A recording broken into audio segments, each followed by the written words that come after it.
Bonsoir à tous, chers futurs fans des cryptos. Une petite vidéo ce soir sur le marché, la bourse, également les cryptos, parce que c'était la folie ce matin et beaucoup de volatilité sur le DAX, après le Dow Jones l'après-midi. Le DAX, en fait, pour les gens qui font du trading le matin, qui avaient décidé d'acheter, en fait, d'être long, le DAX, et ben le DAX est remonté petit à petit en ligne droite de quasi 300 points et ça a rechuté de 100 points et remonté. C'était la folie aujourd'hui. C'est les gens qui font du trading, il y a beaucoup d'argent à se faire. À l'après-midi, après il y a le Dow Jones à l'ouverture. Ça, vous voyez, ça a monté, boum, en ligne droite, puis ça a rechuté, rebaissé, remonté. C'était à cause de l'Ukraine en fait, du conflit entre la Russie et l'Ukraine. Comme il y a des news qui arrivent souvent, forcément, comme il y a des algos à la bourse justement qui scannent les news, forcément il y a des mouvements de chute sévères et pour les remontées également, c'était la folie. Beaucoup d'argent à se faire sur le Dow Jones et le DAX. Sur le CAC 40, il y a beaucoup moins de volatilité. Sur le CAC 40, je suis pas très fan, mais le DAX 40 est très très bien et Dow Jones. Concernant le Bitcoin, ça n'a pas trop bougé. On est resté bloqué dans les 37 800, 38 000. Donc voilà, rien d'extraordinaire, toujours coincé dans le canal 30-40. L'or, ce qui est étonnant, c'est que, vous voyez, ça a baissé un petit peu. Chaque fois que l'or monte à 1925, c'est recadré vers le bas. Et donc on est dans le 1898. Et en fait, lorsque vous faites du trading sur l'or depuis des années, vous vous rendez compte que le prix de l'or est très manipulé. Et parce que chaque fois que ça prend par exemple 2% à la hausse, 4%, c'est recadré après à la baisse en fait. Chaque fois par des ventes de papier, de ETF Gold, ça recadre et c'est vraiment grillé en fait. Ça se voit tout de suite. Il y avait, je sais plus quel mois de cette année, par exemple, c'était un dimanche soir vers minuit.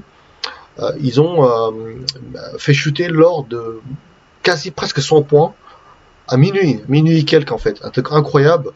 Il suffisait que de long en fait, de long à ce niveau-là et vous vous laissez deux trois jours et c'était jackpot puisque l'or est remonté après petit à petit de de comment dire de 50 $, de 60 $, etc. C'était la folie. Vous voyez la manipulation de l'or à dimanche soir à l'ouverture vers minuit et demi quoi. C'était incroyable. C'était vraiment vous grillez quoi. Alors, je voulais vous montrer deux projets à suivre également. On reviendra après un peu plus tard sur le BTC. Leaf Finance, en fait, c'est un projet de cross-chain. En fait, ça vous permet d'échanger des cryptos et de swapper, en fait. Par exemple, Ethereum sur la blockchain Ethereum, par exemple sur la Binance Smart Chain, etc. Vous voyez, c'est pas mal à suivre.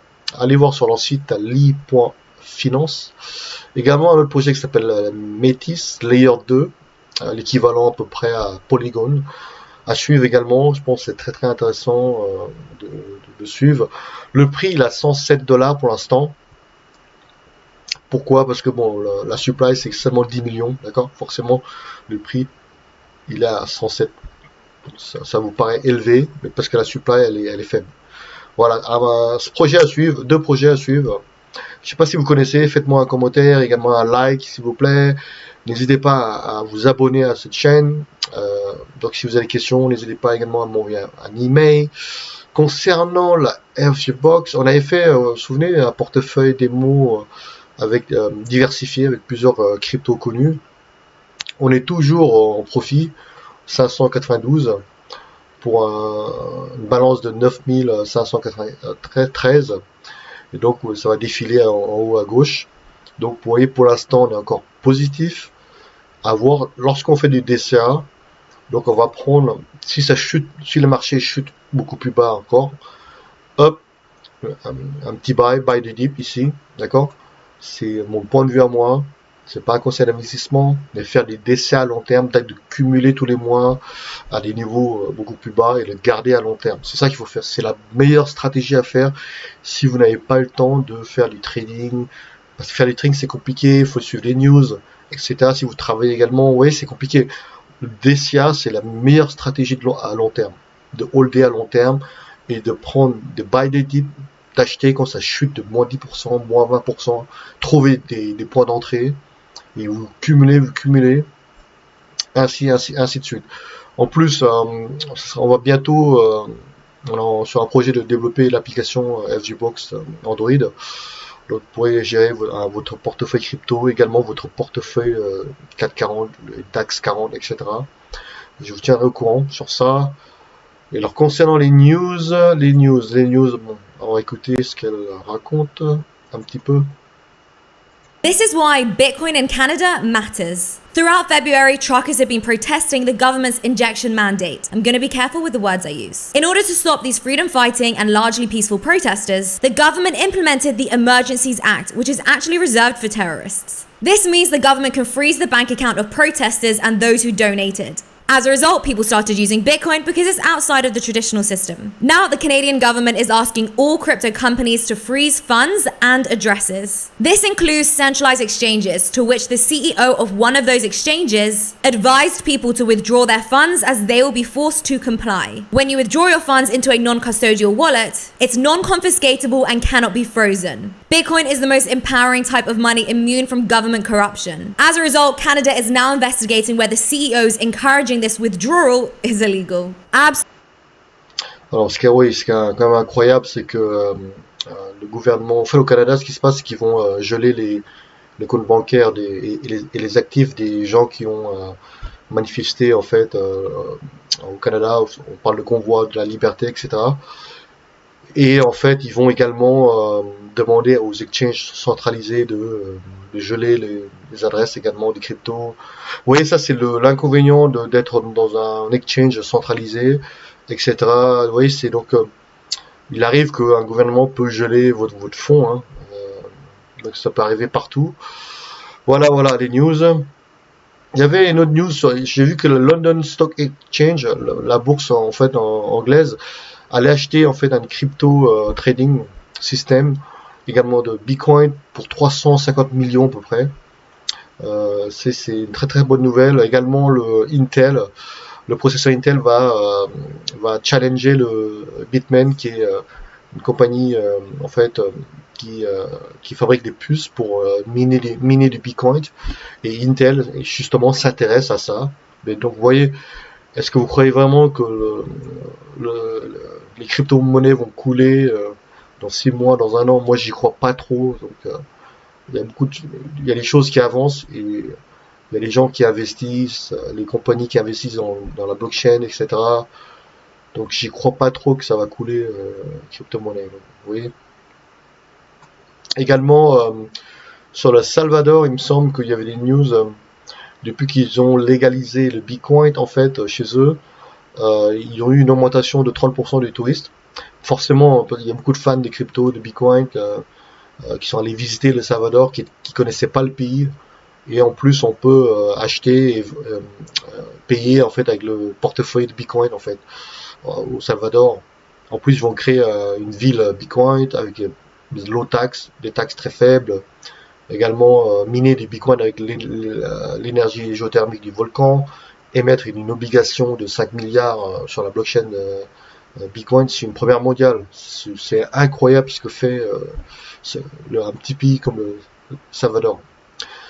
Alors, Biden annonce le blocage total des 2 banques russes. Bon, ça c'est les sanctions, la géopolitique, ça. Et donc, par contre, en Russie, ils vont pas interdire en fait les cryptos, ils vont plutôt réguler en fait. Hein, vous voyez, donc ils ont vu l'avantage des cryptos, les Russes, donc ils peuvent contourner les sanctions américaines en utilisant la blockchain en fait, hein, les cryptos, d'accord. Voilà, les news. C'est pour ça que c'est important, vous voyez, de quand même de suivre, d'avoir un compte Twitter et de suivre les news sur tel ou tel domaine. Moi j'aime bien les cryptos, forcément, je suis à fond dedans. Également l'actualité économique et géopolitique important à suivre.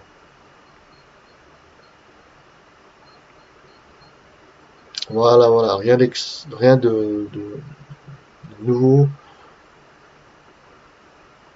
Concernant le Royaume-Uni, bon, ils vont supprimer tous toutes les restrictions également en Écosse. Donc la pandémie, il n'y a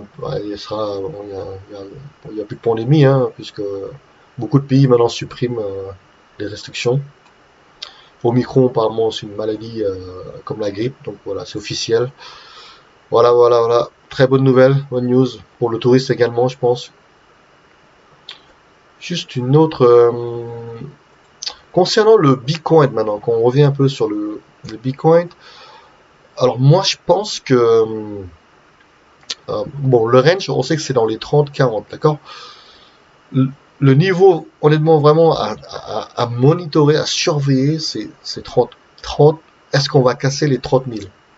D'accord? Si on casse les 30 000, aïe. Là, c'est direction 25-20, d'accord? 25-20, 20, j'en doute. Je répète, j'en doute. Mais s'il arrive, boum, ce sera bon, point d'achat, d'accord? À moi. C'est pas un conseil d'investissement. Moi, je fais les DCA, investment long term. D'accord? Peu importe la volatilité du Bitcoin, c'est pas ça qui va me gêner. Je peux dormir tranquille, puisque je hold à long terme. Le plus important pour moi, c'est de rentrer à des bons niveaux, le plus bas possible, sur plusieurs niveaux. D'accord? Sur Ethereum, BTC, peu importe. Et d'avoir un portefeuille varié, très varié, vous voyez, comme j'ai fait dans la FGBox. Et d'acheter chaque fois que ça chute de moins 20%, moins 15%, de trouver des entrées tous les mois, accumuler tous les mois, les gros projets les plus importants, les projets ICO, faites attention, les projets ICO c'est très risqué, je n'en parle pas ici, mais c'est très risqué ICO, mais ce qui est bien c'est d'investir dans des projets, les plus gros projets, les plus connus, d'accord. Là on rentre dans un marché baissier, important d'investir dans des gros projets, et donc et de holder, si vous croyez en ce projet-là, et holder à long terme. D'accord? Voilà. Donc, je m'inquiète vraiment pas. J'ai déjà vu depuis 2017 des chutes, donc des rebonds, des chutes, des rebonds jusqu'à 2021, 2022 et 2021 c'était extraordinaire. Quand le marché des cryptos ont explosé à la hausse, c'était la folie, complètement la folie. Je m'attendais pas du tout.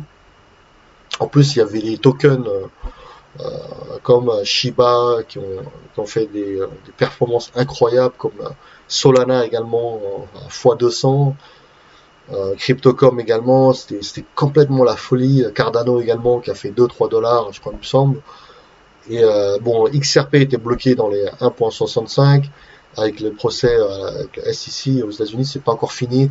Mais moi, honnêtement, je pense que le XRP va gagner le procès. Après, c'est mon point de vue à moi. Voilà, ils ont des très bons avocats.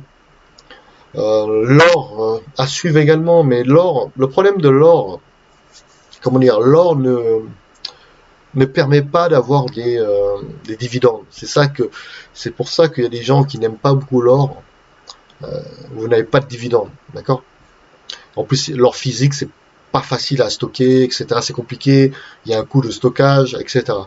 Mais maintenant, il y a une crypto qui s'appelle PAXG, qui est adossée à l'or physique en fait, d'accord. Et si vous avez du PAXG en crypto, vous pouvez staker, prêter cette PAX et vous avez des intérêts, je sais plus combien, je crois que c'est dans les 7 à 10% d'intérêt ou 13, je sais plus, l'année.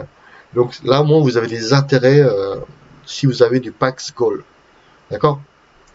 C'est pour ça, c'est l'or physique, c'est bien, mais en termes de stockage, c'est pas facile.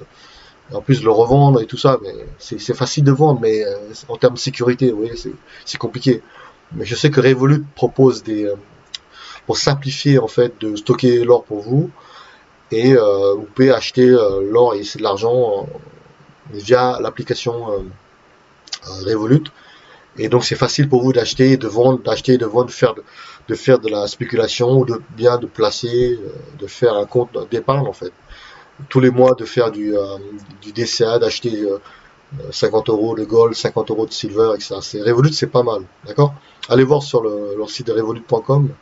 Très très bien d'avoir mis. Ils ont mis également des crypto-monnaies, Revolut. Ils ont également des actions américaines. Vous pouvez acheter des actions Tesla, etc. via l'application Revolut. Incroyable. Revolut, très bon projet à suivre. Voilà, passez une bonne soirée à tous. Sinon, gardez le moral, ok? Au revoir.